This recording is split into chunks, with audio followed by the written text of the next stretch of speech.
Namaskar. Prime Minister Narendra Modi pointed out that in a fast-changing world, India will have to swiftly change to play an effective role.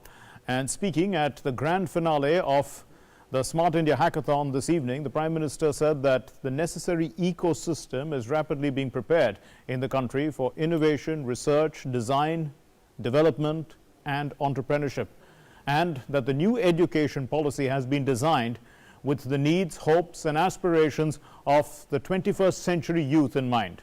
So that's going to be in focus tonight. Let's begin with the headlines. My name is Mark Lin. Prime Minister Narendra Modi says that the new education policy will help the youth become job creators rather than job seekers, unleashing their potential at the world stage. Addressing the Smart India Hackathon, the Prime Minister said that the NEP will help India become a global knowledge hub.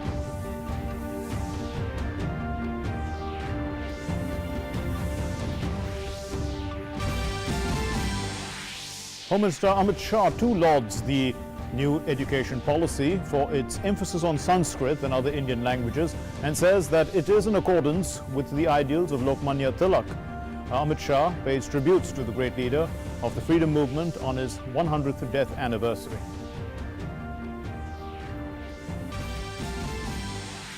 The death toll in the Punjab hooch tragedy mounts to 86. The state government suspends 13 officials from the police and excise departments.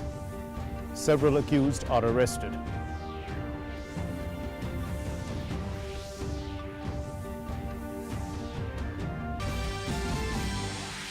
Prime Minister Narendra Modi and Vice President M. Venkaiah Naidu and leaders across the political spectrum controlled the death of the veteran leader and Rajya Sabha member Amar Singh, who breathed his last today at a Singapore hospital after a prolonged illness.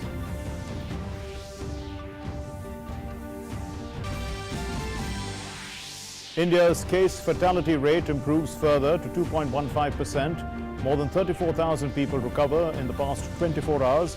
Genome sequencing of 1,000 corona patients completed to help researchers determine the effects of the virus in various regions of the country.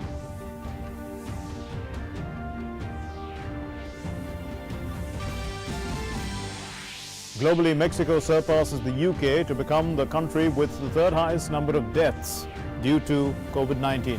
The US leads with over 1,53,000 deaths, closely followed by Brazil with over 97,000 deaths due to the pandemic.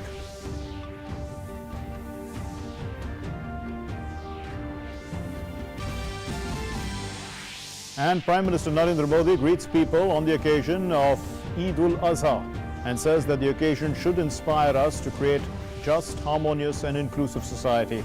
Special namaz is offered at mosques maintaining social distance.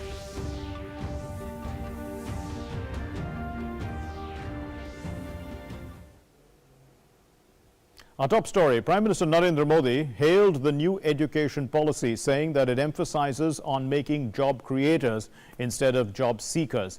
And the Prime Minister asserted that attempts are being made to transform intent and content of education in the country. The Prime Minister was addressing the finale of the Smart India Hackathon. He said that the role of the youth is extremely important in achieving the goal of ease of living, to give a better life to the poor. Prime Minister Narendra Modi interacted with the participants of the Smart India Hackathon through video conferencing.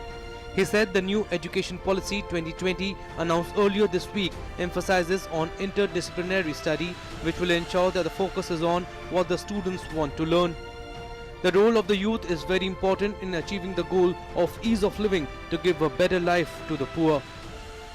ये education policy job seekers के बजाय job creators बनाने पर बल देती है। यानी एक प्रकार से ये हमारे माइंडसेट में, हमारी अप्रोच में ही रिफॉर्म लाने का प्रयास है। इस पॉलिसी के फोकस में एक ऐसे आत्मनिर्भर युवा का निर्माण करना है जो ये तय कर पाए कि उसको जॉब करनी है, सर्विस करनी है या फिर एंटरप्रेन्योर बनना है। New education policy announced recently has been framed keeping in mind the aspirations of the youth of 21st century of the country. PM Modi said there is now systematic reform in India's education system and an attempt is being made to transform intent and content of education. India's national education policy reflects these spirits. We are shifting from the burden of the school bag, which does not last beyond school, to the boon of learning, which helps for life. From simply memorizing to critical thinking, the national education policy reflects the aspirations of young India. It is not process-centric. It is people-centric and future-centric.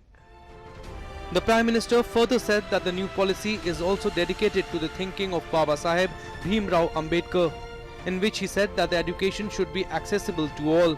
He also said that with the new policy, the Indian languages will progress. हमारी भारतीय भाषाओं में कितनी ही समृद्ध रचनाएं हैं, सदियों का ज्ञान है, अनुभव है। इन सब का अब और विस्तार होगा। इससे विश्व का भी भारत की समृद्ध भाषाओं से परिचय होगा और एक बहुत बड़ा लाभ ये होगा कि विद्यार्थियों को अपनी शुरुआती वर्षों में अपनी ही भाषा में सीखने का अवसर मिलेगा। In the last few years, there is an emphasis on innovation, research and entrepreneurship in every field and also to bring positive changes in the lives of the common people. PM Modi called upon the youth to come forward for this. Smart India hackathon के माध्यम से भी बीते सालों में अद्भुत innovations देश को मिले हैं। मुझे पूरा विश्वास है कि इस हैकेथॉन के बाद भी आप सभी युवा साथी देश की जरूरतों को समझते हुए देश को आत्मनिर्भर बनाने के लिए नए-नए सॉल्यूशंस पर काम करते रहेंगे। The first round of Smart India Hackathon 2020 saw participation of more than 450,000 students.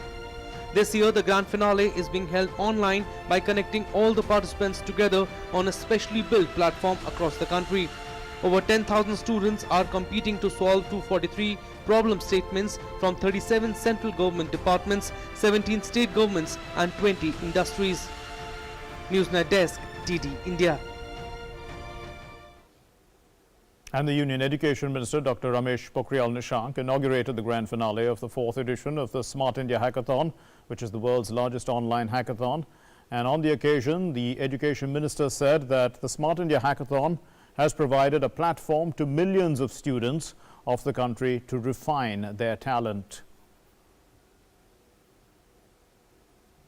जो भी समस्या होगी उसका समाधान करने के लिए हम तत्पर हैं, हमें ताकत है, हमें क्षमता है, हमें विजन है, हमें मुखरता है, हमें शिखरता है और कम समय में हम आपको कुछ भी करके दे सकते हैं। ये हैकाथॉन का जो विजन है, उस हैकाथॉन के विजन ने न केवल लाखों छात्र छात्रों के बीच प्रतिस्पर्धा को ही पैदा किया है, बल्कि उनकी प्रतिभा को निखारने का एक ऐसा अवसर दिया है जब वो एक योद्धा की तरह खड़े होकर आत्मविश्वास के साथ किसी भी क्षेत्र में आगे जाने के लिए अपने सभी रास्तों को तय कर सकता है।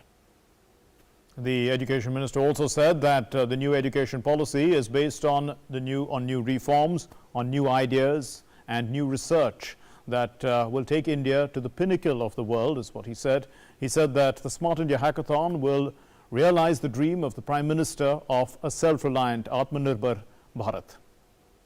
ये जो नई शिक्षा नीति आएगी वो नए सुधारों के साथ, नए परिवर्तन के साथ, नए विचारों के साथ, नए अनुसंधान के साथ एक ऐसी नई भूमिका की आधारशिला रखेगी जो मेरे भारत को विश्व के शिखर पर पहुंचाएगी। हम संस्कार युक्त मूल्यपरक शिक्षा की आधारशिला पर खड़े होकर के ज्ञान, विज्ञान, अनुसंधान और प्रौद्योगिकी के क्षेत्र में पूरी विश्व की स्पर्धा पर आएंगे और बहुत तेजी से आगे बढ़ेंगे। And the Higher Education Secretary Amit Khare said on the occasion that some of the social sector challenges have been selected to be discussed in the Smart India Hackathon, for which he said that students will be asked to give solutions. He said that the new education policy will promote research, innovation and critical thinking. This hackathon has picked up problem statements which actually relate to social sector, the empowerment of women, the cyber security for women. There are so many cases that are being reported. The problems of developing states like Uttarakhand and others, health systems. I think these are the very important issues that are being touched by this hackathon. National Education Policy 2020, which was announced by the government, I think it's a great reform towards a system of education which promotes research, which promotes innovation, which promotes creative and critical thinking.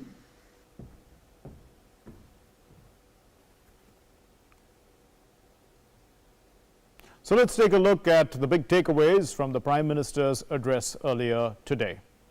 The first important takeaway is that the youth of this country can solve every problem. Trust youth power. Prime Minister has all the faith in the youth of our country. The new education policy, and that's done away with the boundaries of arts, science. The Prime Minister has also invited global institutions. So there are no boundaries now. There's interdisciplinary learning, which is extremely important to take research to the next level. Local languages in India will be given a greater importance. That's obviously there with a focus on education in the mother tongue right up to the 5th standard, and also developing, thought processes in the mother tongue and in the local languages, and also foreign languages, because the Prime Minister said very clearly that, in other countries of the world which have done extremely well, where they have done education in the language of that country, foreign languages too have also been allowed, and so that is helping in the integration of the world. New education policy is aimed at creating job creators. Job seekers was the old idea. Now people are looking for entrepreneurship, they are becoming job creators. Education will be accessible to all, and this is the dream of Baba Saheb Ambedkar, because education has to be accessible, otherwise it is basically making things equitable. It makes everything, it gives everyone equal opportunity. Otherwise, what's the point of equal opportunity if education is not accessible to all? Attempt is being made to transform intent and content of education. So the intention of education is to create, the mindset has to change. India has to become right there, put India right at the pinnacle, and the content too has changed so that a person can evolve as a student and get into a much more multidisciplinary role where he draws from different forms and different streams, both from the sciences and the arts, and becomes more rounded. Well, it will fulfill, in fact, we'll go to the 8th point, an ecosystem for innovation, research, design in the country. It also, the needs and aspirations of the 21st century was the earlier point, which I had missed. Now, an ecosystem for innovation, research, design in the country also has been created, and the country has contributed great scientists to the world, the Prime Minister said, and the Smart India Hackathon too has created amazing innovations over the last few years. From 2017, this hackathon has been on, and it has created many great innovations. So let's take a look at some of the themes that were involved in this year's hackathon. There's smart communication, devices for smoother communication between devices. That's one of the themes. Healthcare, biomedical devices, devices that help better manage healthcare. But the big theme is no problem is too big. No idea is too small. That's the beautiful idea. Now, agriculture and rural development, devices to enhance primary sector as well as the lives of the rural sector. Smart vehicles, this is an important way of communicating because the vehicles communicate with themselves. That's an interesting way, so that we look at a future world of travel, smart vehicles. Also, food processing, extremely important because a lot of food goes to waste. So, managing agricultural produce, converting it into more lasting forms where they can actually be sold, also utilized in food processed forms. Now, robotics and drones, this is really futuristic when we look at it, especially at the COVID time. We could have had robots handling various medical emergencies. Also, drones bringing in supplies at times like this. Also, waste management, extremely important for countries like ours, which has, with such a large population and can produce such a lot of waste. waste segregation, transportation, disposal. So these are some of the ideas that the young minds were thinking about. Also, clean water, state-of-the-art devices are needed to improve the distribution management as well as the purification of water. And then the big idea of renewable energy, because energy is extremely important, but the energy has to be renewable, more efficient, and also there has to be different kinds of sources of energy. Also, security and surveillance is important at a time like this. State-of-the-art safety and security technologies, because it is an important way of living, because we need to be aware of security before we can actually move towards progress. Now, the next thing that we need to look at is miscellaneous. There are several other sectors. There are tertiary sectors, hospitality, financial services, I mean things that are quite common to all of us, entertainment, tourism. All these have also, problems, and how to make them better have been on the minds of the young participants in this hackathon. So we're going to take a short commercial break, and when we come back, we'll put what the Prime Minister said about the new education policy, the National Education Policy 2020, into focus with our guests who will be joining us via satellite link. Stay with us.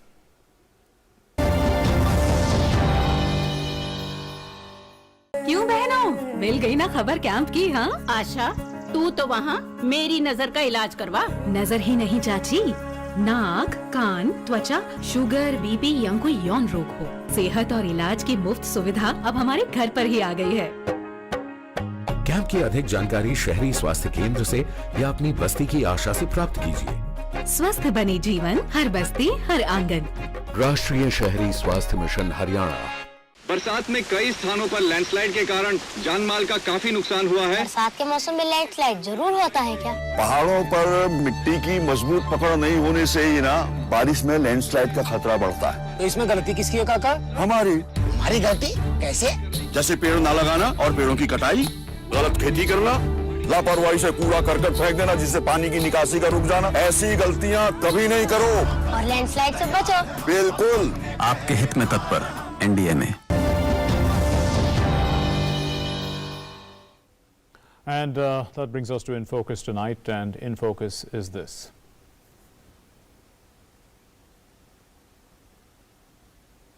The NEP will fulfill the aspirations of the 21st century, says Prime Minister Narendra Modi.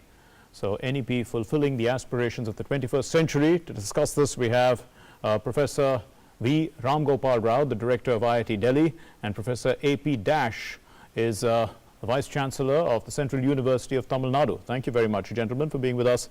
Professor Ram Gopal Rao, let me start with you. The Prime Minister spoke about critical thinking today, and when we look at there's multidisciplinary approaches of education now. There is flexibility. There's a lot of choice for students.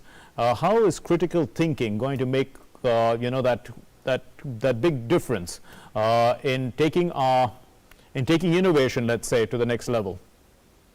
It's very important, in fact, what Prime Minister today said, producing job creators rather than job seekers. Yes. I think that is what the national education policy is trying to do for the country. Why is it that our institutions are not as effective as what we would have liked? I think one of the reasons is the fragmented higher education system. Now, if you look at our higher education system, everything is discipline focused. For medicine, you have institutions. For engineering institutions, for management, we have different institutions. I think this fragmented nature of our institutions is now creating an issue. The second thing is also, about the fragmented way of funding research.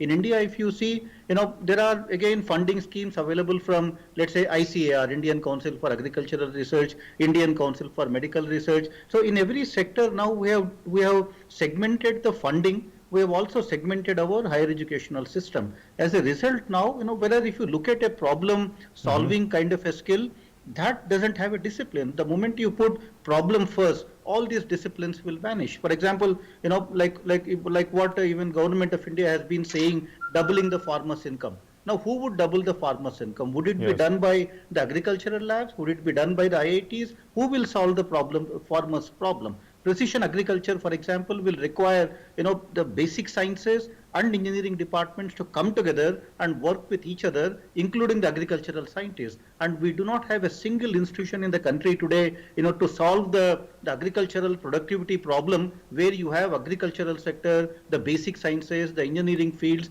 all of them going to an agency which will fund, give you money, but also the real problems that the farmers are facing. I think that is the fragmented nature which is hurting us very badly now. So NEP solves both of these problems. By creating these multidisciplinary universities, you are bringing these disciplines together and putting problems ahead. By creating the NRF, the National Research Foundation, you are also unifying the funding pattern so that people can go there and then get the funding for the real problem. I think NEP is a game changer for the country. Indeed, and we look at the hackathon itself, Professor Dash, and we see that is putting into practice critical thinking, problem solving, making the student perhaps become an innovator, become an entrepreneur also, because an idea leads to some sort of development which would have to be put into practice, and you own your idea in a sense. So all this is changing the way people approach problems, approach the world in a sense. Yes, let me tell you in a nutshell. The new education policy is a bold and most ambitious toddler to college education reform, and this we hope for the education system. It will be at par with the modern countries nowadays. Now, what Dr. Rao has rightly said, that everything now is, as of now, is fragmented. Research funding, ICAR, Indian Council of Agricultural Research, Indian Council of Medical Research, Department of Biotechnology, Department of Science and Technology, everything is fragmented. So the policy aims at bringing it to under one umbrella, so the funding of research will be streamlined. And then another great feature in new education policy, which I see as a scientist, that the health science and agricultural sciences will be coming to the education system, which is a very brilliant idea about this. And again, the new education policy has been conceived with a lofty vision to instill among the learners a deep-rooted pride of Indian culture, values, and philosophy. Yes, indeed. Professor Ram Gopal Rao, you are the director of one of the top institutes, technical education in the country, perhaps in the world also. The incubation labs and ideas that can be developed from people who have brilliant ideas. Are these things of the future, or is that going to be the way education is going to go? Where you can actually create an entrepreneur from an idea that stems from some student on the university campus? It's becoming very important right now. At IIT Delhi, for example, we recently did a survey.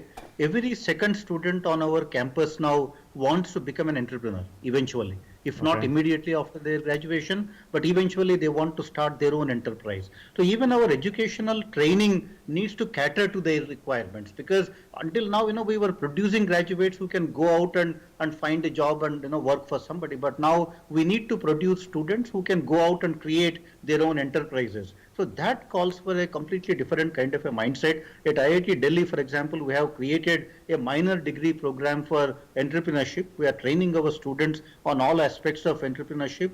And also, time has come for us to put Saraswati and Lakshmi together. I think this in India as a cultural thing, we have always kept them separate. But for example, pursuing Lakshmi through Saraswati, is an acceptable thing, and that is what we need to, look out for. And for example, until now, if you developed a technology in a laboratory, the only way you can commercialize that, the only way you can take it to the society was by tying up with an industry. But because we never had a kind of a manufacturing industry in this country on a large scale in diverse sectors, we were always limited by, how do you take these technologies from the lab to land? So that was always a big challenge for us. But now startups have evolved as a mechanism for us. At IIT Delhi, you will find at least 100 startups now. Many of our faculty now, if they find something new, they go ahead and start their own company. Now they are no longer waiting for some company to come and tie up and all of that. They go out and start a company and then start selling things. I think this is the new thing that is happening in our academic institutions. 100 startups at IIT Delhi, almost every month there is somebody starting a company here. And I think, that is the thing that is happening. I should also tell you, many of the IIT graduates earlier used to go abroad. I think that is what we always knew about the IIT graduates. I can tell you in the last 4 years, only 5% of our graduates have gone abroad. So 95% of them staying back in the country, people with that kind of a talent staying back in the country, they will create the Silicon Valleys, in India. Absolutely. And they are the people who will drive this innovation from the country, leading to the multinational companies coming out of these campuses. I think it's a huge opportunity for the country, and NEP is doing, as at least said, everything right. The implementation, if we can also do right, I think this is going to be a game changer for the country. Professor Dash, you did mention about the focus also on regional languages and the importance being given to language, to culture, to arts. Let's try and look at it from the past. I mean, regional languages were neglected, isn't it? And as a result of that, there's a lot of wisdom and knowledge that the country does not know because they are stuck in those language traditions, but now they will be unlocked in a sense, and perhaps we can do a lot more research, and it will broaden the mind, and we can perhaps come up with something quite unique as a result of it. Exactly. The regional languages will gain their importance because up to class 5, the regional languages will be used as the instruction medium. But what is most important is a critical thinking and multidisciplinary approach in this new educational policy, which was not there earlier. This educational policy 2020 is a much needed reform to overall our entire education system, and I am excited as it is a significant change which has evolved, and it is a well thought policy. India deserves this type of education policy as it covers all aspects, including access, equity, quality, and accountability. Okay. Indeed, Professor Ram Gopal Rao, let's talk about the futuristic role. I mean, we're talking 21st century. We're already 20 years into the 21st century, but there's 80 years left now, and we know that digital technologies have already taken over. They're going to grow more. I mean, in an equation of 2 + 2 = 4, perhaps we're going to see, 0.5 of the old and 3.5 of technology going forward. And we're going to see that increase, isn't it? To what extent do you think, a multidisciplinary approach is going to help with this sort of technology revolution, or perhaps merging of the two? Or we need every other discipline to understand technology as well.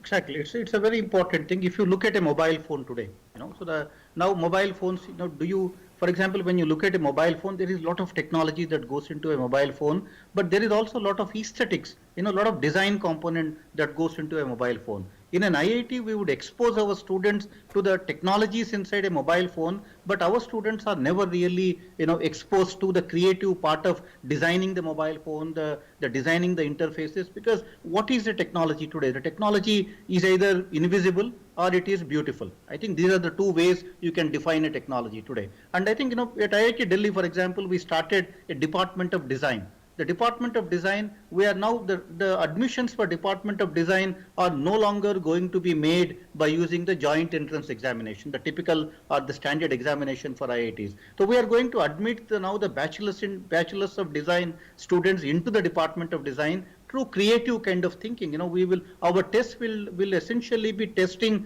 the creative abilities of these children, so that when these students come to the campus, they're all creative people. They can draw, they can do lots of animations and all of that. But these are the people who are now going to work with engineers who are already there in the IIT system. Now they can design these products, of the future. And that is where the design thinking and the technology can actually come together. Even the humanities departments now. I think these humanities departments are in a way our window to the society. Who is going to tell an engineer, what are the problems of a farmer? I think that is where the humanities departments need to come forward, understand the problems in the society, explain it to engineers.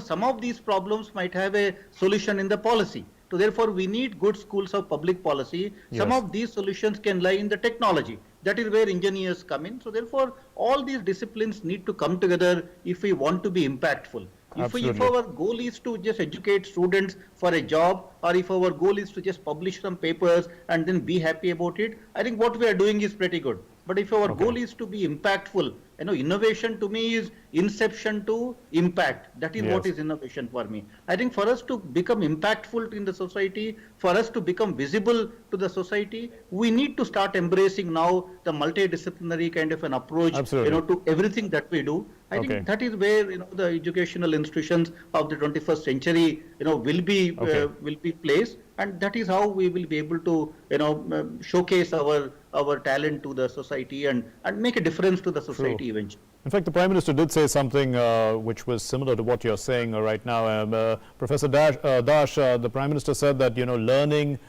questioning, solving problems, thinking out of the box, and then, this is the process. He was talking about a sequence. He said this leads to growth, and that growth leads to the nation growing and then the world growing.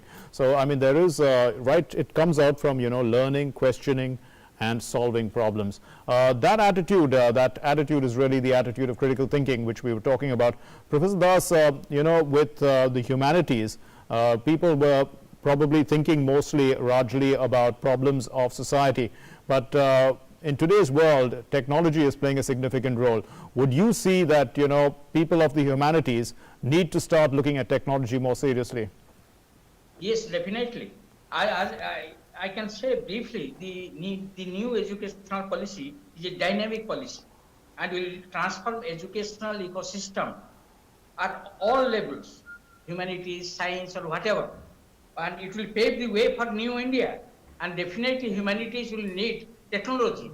For example, the language departments need a language laboratory to improve their skills. And it will pave the way for the new India. And as you said, we are in the 21st century. 80 years are left. And 80 years period is not a small time. It's a very big time to implement the new education policy and get the route for a Shrestha Bharat. Indeed. Thank you very much, Professor Das and Professor Ram Gopal Rao. Thank you for helping us understand what the Prime Minister said today about the new education policy, how it's futuristic, how it's a vision for the 21st century. Moving on then, the death toll in the Punjab hooch tragedy rose to 86 on Saturday. In a massive crackdown, the state police conducted over 100 raids in the 3 affected districts of Amritsar, Rural, Gurdaspur and Taran, along with several other places in and around Rajpura and Shambu border. 17 more people have been arrested in the case. Punjab DGP Dinkar Gupta disclosed that several arrests have been made. This includes the mafia mastermind, a woman kingpin, a transport owner, a wanted criminal, and owners and managers of various dhabas from where this illicit liquor was being supplied. The police also seized large quantities of raw materials used to make country-made liquor called lahan from various villages and dhabas in the region. The raids have exposed a massive racket in illicit liquor. 3 dhabas on Shambu and Bhanur and Rajpura in Patiala have been sealed. As much as 750 litres of lahan have been seized in the village of Bhaghaura. And also 2 people identified as Satnam and Rashem have been arrested in Bhaghaura, while another, Lakwinder, has been identified as a culprit. The Punjab Chief Minister Captain Amar Singh has said that he has ordered a magisterial inquiry into the suspected spurious liquor deaths in Amritsar, Gurdaspur and Taran. Anyone who is found guilty, he said, will not be spared. He also said that the tragedy occurred due to the negligence of the police. आज एक होर हादसा साडे पंजाब दे विच होया जिहदे विच मैनूं बहुत अफसोस है। आज हुण तक 86 बंदियां दी मौत हुई है ये जिहड़ी माड़ी शराब पी के, और वो होनी नहीं चाहिदी सी। ये अणगहली है साडे पुलिस की और अणगहली है साडे एक्साइज डिपार्टमेंट की जिन्हां ने ये होण दिता और जिहदे करके ये मौतां होईयां ने। And the Shiromani Akali Dal leader Sukhbir Singh Badal has blamed the state government for the tragedy. I want to tell Captain Amarinder Singh, you are the excise minister, you are the home minister. Your MLAs are directly involved, your leaders are involved. If you do not arrest them, it means you yourself are culprit. Think above party lines. Arrest those people who have murdered so many people. We will not let you patronize all people who promote illicit liquor and who are responsible for the deaths of so many people. If Captain Amarinder Singh does not do anything, his government does not do anything, we will approach the High Court for an independent CBI inquiry. And we are joined by Akansha, our correspondent, with an update. Akansha, well, it is unfortunate. And the first thing that comes to mind is that perhaps, the outlets that were selling this liquor have to have been closed. Has that happened? Is the liquor completely stopped from being sold? See, I'll tell you that the death toll has gone to 86 so far, and it is going to be increasing. By morning, we will have some more casualties which will be happening. And yes, the affected areas, Taran, Amritsar, Rural, and Gurdaspur, Batala, basically. And there have been people, who were low strata people. They were having hooch, and because it was very readily available, and it was at a very low rate, it was available. So there were not many people who were taking it, and the death toll is gone quite very high. The ex-gratia amount the compensation has been given by the government, and yes, the magisterial inquiry has been put in. But again, we cannot deny that the police and there were officials also were involved in this kind of, this trade was happening. Because you can see that 7 of the excise taxation officers and 2 deputy superintendents of police and 4 station house officers, SHOs have been, inquiry has been set against these people. So right now, so that has been ordered, Akansha, but any time frame has been given for that inquiry to complete. What is the opposition is saying that it could be a stalling process. They want a CBI inquiry.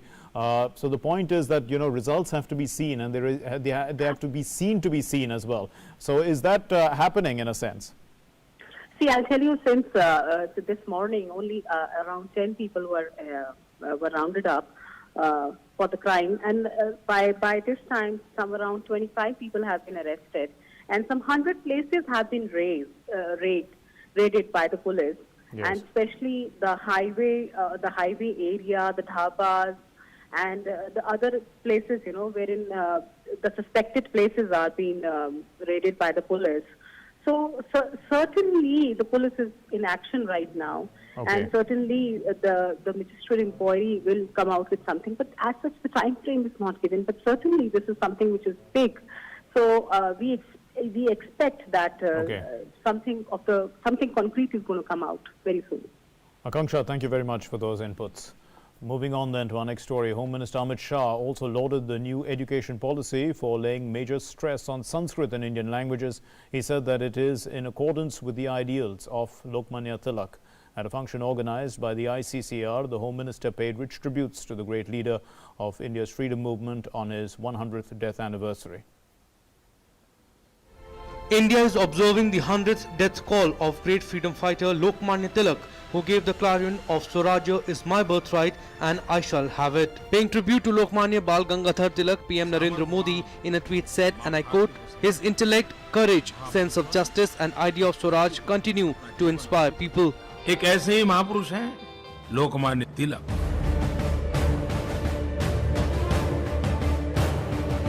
Lokmanya Tilak साहस और आत्मविश्वास से भरे हुए थे। लोकमान्य तिलक जी के प्रयासों से ही सार्वजनिक गणेश उत्सव की परंपरा शुरू हुई। लोकमान्य तिलक ने देशवासियों में आत्मविश्वास जगाया। Addressing ICCR's international webinar titled Lokmanya Tilak, Swaraj to Atmanirbhar Bharat, Union Home Minister Amit Shah said that Lokmanya Tilak had a multifaceted personality. The Home Minister said Tilak played a key role in the making of the Indian independence movement, complete in letter and spirit, and made an unparalleled contribution to the freedom movement. आज भी उनका व्यक्तित्व, उनका काम उनका विचार और उन्होंने शुरू की हुई परंपरा आज भी इतनी ही रिलेवेंट दिखती है, इतनी ही प्रासंगिक दिखती है जितनी 100 साल पहले थी। यही बताता है कि वो कितने दूरदर्शी नेता थे, भारत को समझने वाला, भारतीय जनमानस को समझने वाला और भारतीय संस्कृति के आधार पर भारत की आजादी की और भारत की विकास की नींव कैसे रखी जा सकती है उसका दिशा देने वाला एक व्यक्तित्व था। Union Home Minister said that the idea of Atmanirbhar Bharat initiated by Prime Minister Narendra Modi resonates with the ideas and teachings of Lokmanya Tilak. The motto of local for vocal ties in with the idea of Swadeshi first. Amit Shah hailed the new education policy as path-breaking and said that inclusion of Sanskrit and other regional languages in the education system will further strengthen the connection of Indian students with national culture and teachings. वो अपने आप में एक ऐसा institute थे जिन्होंने भारतीय सोच को दृढ़ीभूत करने का काम किया, भारतीय सोच को आगे बढ़ाने वाले व्यक्तित्वों के निर्माण को प्रेरित करने का काम किया, भारतीय सोच को व्याख्यायित करने का काम किया और भारतीय सोच को व्यवहारू बनाने का भी काम किया। और इसी के कारण पूरा स्वतंत्रता संग्राम भारतीय बना, भारत के लोगों का स्वतंत्रता संग्राम बना। भारतीय स्वतंत्रता संग्राम में भारतीय चिंतन, भारतीय इतिहास, भारत की संस्कृति, भारत का गौरव और भारत की भाषाएं, उसको प्रमुखता से जोड़ने का काम उन्होंने किया। The Home Minister described Lokmanya Tilak as a strong opponent of untouchability who launched a movement to unite a society divided by caste and sects. Referring to Tilak's significant contribution to connect the working class to the national movement, Amit Shah said Lokmanya Tilak had started celebrating Shivaji Jayanti and Ganesh Utsav to connect the people with the freedom struggle which changed the direction of the independence movement. With Bureau Inputs, Shailendra Mishra, DD India. The Rajya Sabha MP Amar Singh, who once wielded immense influence in power circles as a close aide of the Samajwadi Party leader Mulayam Singh Yadav, has died in Singapore where he was undergoing treatment. Amar Singh, who was 64, had undergone kidney transplant in 2011 and was not keeping well for a long time. He was also a member of an elite club of business persons with high-profile connections. Born in a Rajput family in Azamgarh in Uttar Pradesh, Singh was a key political figure in the first decade of the new millennium as the General Secretary of the Samajwadi Party, who played a key role in bringing together the Congress and the Samajwadi Party. Singh had suffered a kidney failure in Dubai in 2013 but recovered to return to public life in 2016. He was elected to the Rajya Sabha with the backing of the Samajwadi Party, a party he was the General Secretary of until January of 2010 when he was expelled by the erstwhile party supremo Mulayam Singh Yadav. Despite his illness, Singh was active on social media. In fact, earlier today, he had paid tribute to the freedom fighter Bal Gangadhar Tilak on his 100th death anniversary and also wished his followers for Eid.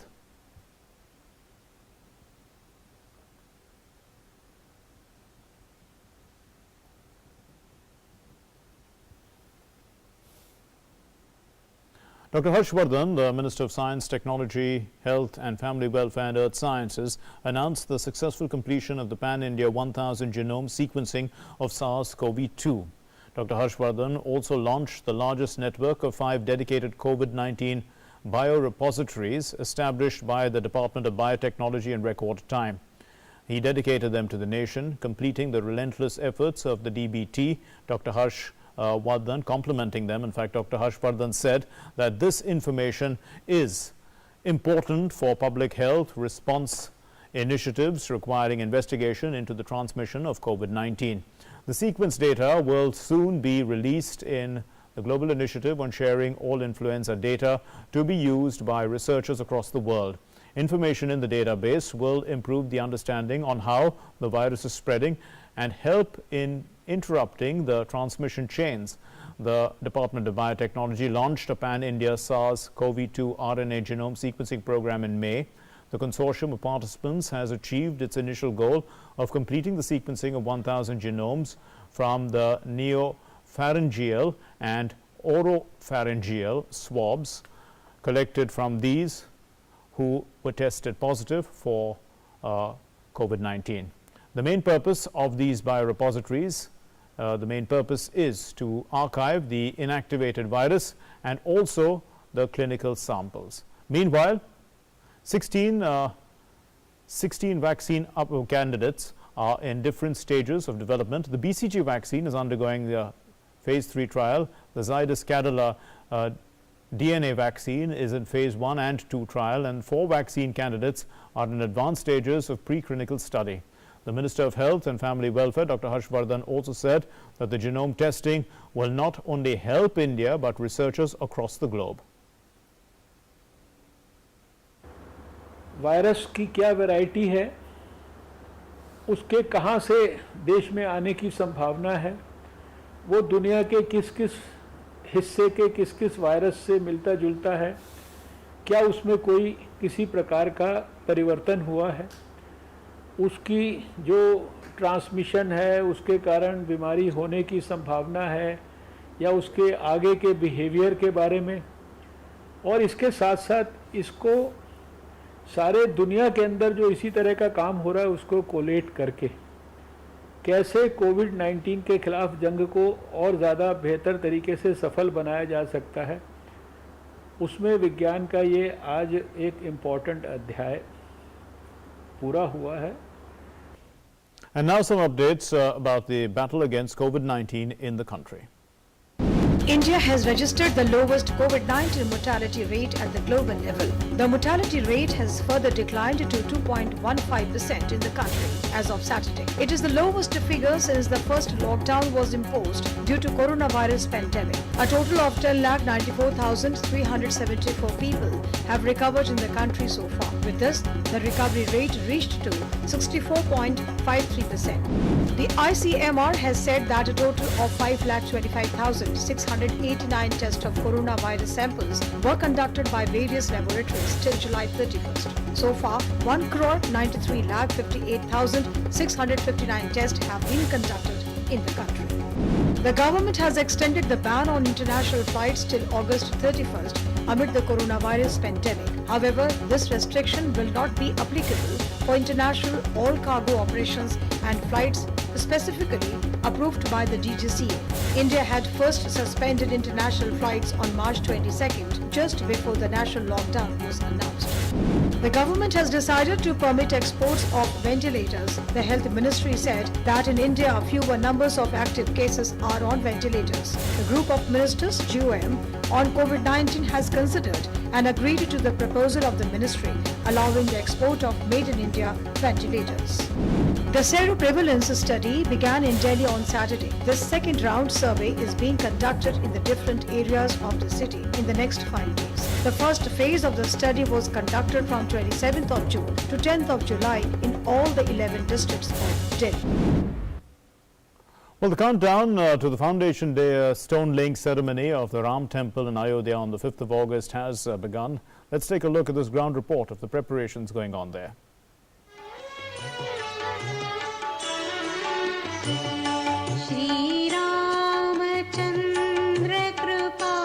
The land of Lord Ram, nestled on the banks of Saryu River, a land of saints, seers and mystics, a land of spirituality and faith.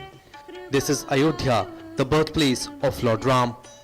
Lord Sri Ram was born in Ayodhya, but for many centuries there was a dispute about his birthplace which was resolved by the Supreme Court of India. Preparations are in full swing for the foundation stone laying ceremony on 5th of August. The city is being decked up for the grand event. On the eve of the foundation stone laying, a glittering Deep Utsav will light up the city. Security is also tight with a host of dignitaries expected to attend the event. Covid protocol है, उसके अनुसार ही जो MHA की guidelines है, जो राज्य सरकारी guidelines है, उसका हम लोग पूरा अनुसरण करेंगे, उसको पूरी तरह से फॉलो कराएंगे. अयोध्या में कहीं भी 5 से ज़्यादा लोग अयोध्या जी में इस नगरी में नहीं जुटे, ऐसा संत महात्माओं से भी हम लोग अनुरोध कर रहे हैं. The Ram Temple will be an amalgamation of the culture of India. Soil and water from rivers from across the country will be a part of the temple. संतों ने विचार किया कि देश के जितने पवित्र स्थान हैं, पवित्र नदियां हैं, पवित्र तीर्थ हैं, उन सब की मिट्टी, वहां का जल यहाँ पर आ जाए. Tons of prasad as well as laddus that will be distributed after the foundation stone laying are also being made. 4 रोज हो गया बनते हुए, 1,11,000 लड्डू बन रहा है यहाँ भोग के लिए, भोग और वितरण के लिए. In Ayodhya, the enthusiasm among the people is palpable. No stone is being left unturned to ensure a grand event on 5th of August. With Ritu Verma, Newsnight Desk, DD India. And now some news updates from across the country in this national roundup. One Jawan hailing from Himachal Pradesh was martyred during ceasefire violation along line of control by Pakistan in Poonch district of Jammu and Kashmir. His native village was in Hamirpur district of Himachal Pradesh and was in 14th Punjab regiment. In the Kerala gold smuggling case, accused Swapna Suresh and Sandeep Nair have been sent to judicial custody till August 21st. BJP MLA O. Rajgopal went on a hunger strike in Thiruvananthapuram and staged a protest calling for resignation of Chief Minister Pinarayi Vijayan in gold smuggling case. Rajgopal said that state government is not in a position to act against Swapna Suresh and others. They don't want to do it and they will not do it.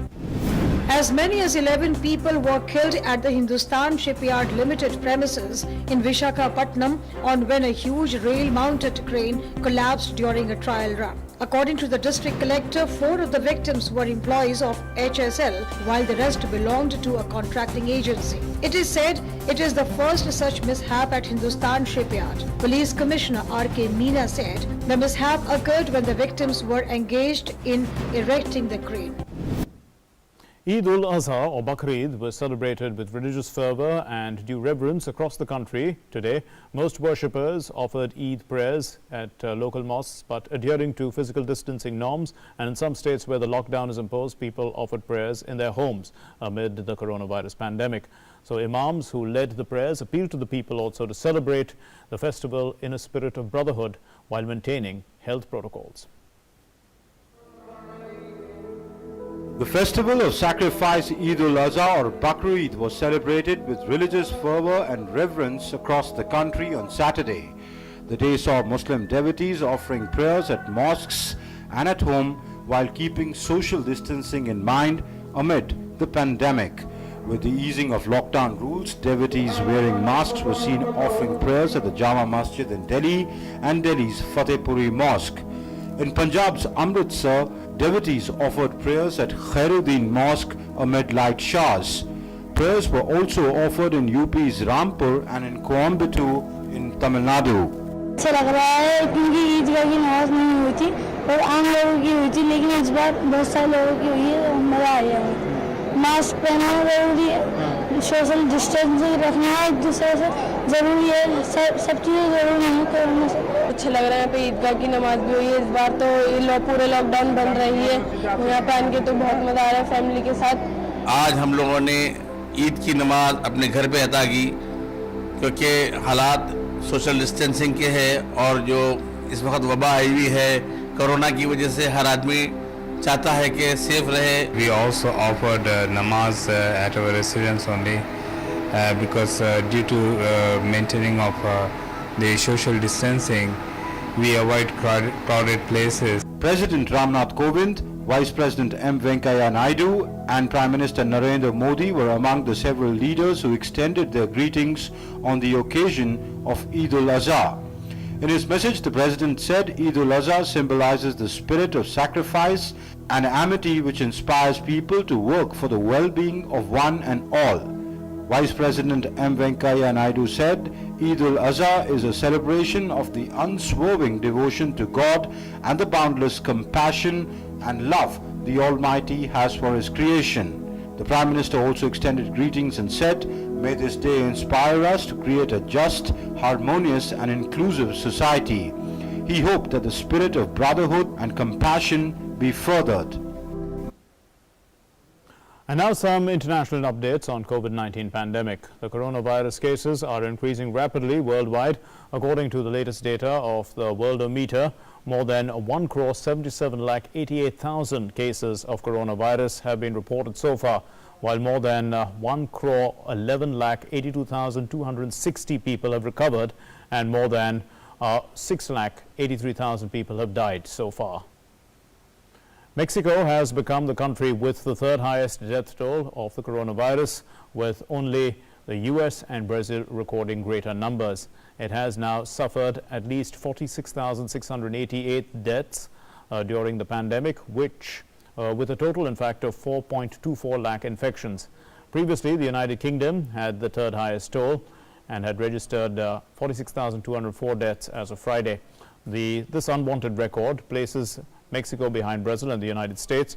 More than 92,000 people have died in Brazil, and the US death toll has surpassed 1.57 lakh.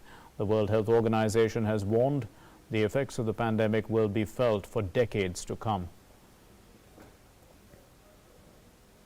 So let's listen to some music now from this band, performance by the Air Force and the Navy bands at the Tipu Palace in Bangalore. The band performances included the performance by the police department as well.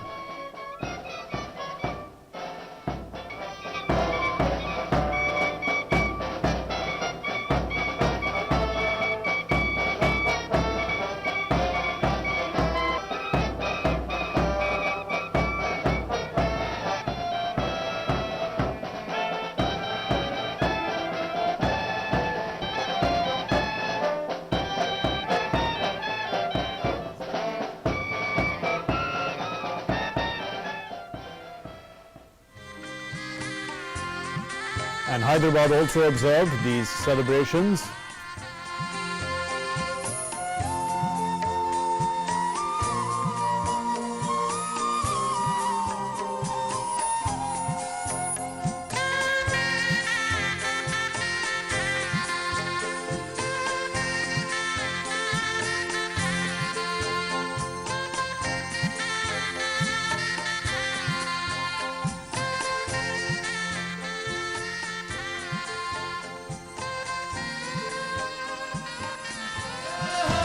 Meanwhile, Porbandar also indulged in celebrations.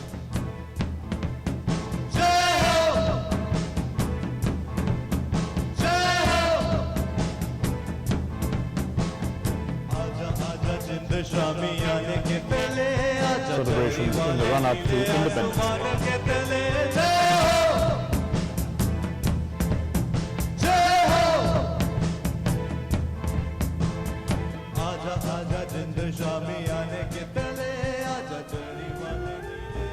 And Chhattisgarh's Raipur also saw some celebrations in action.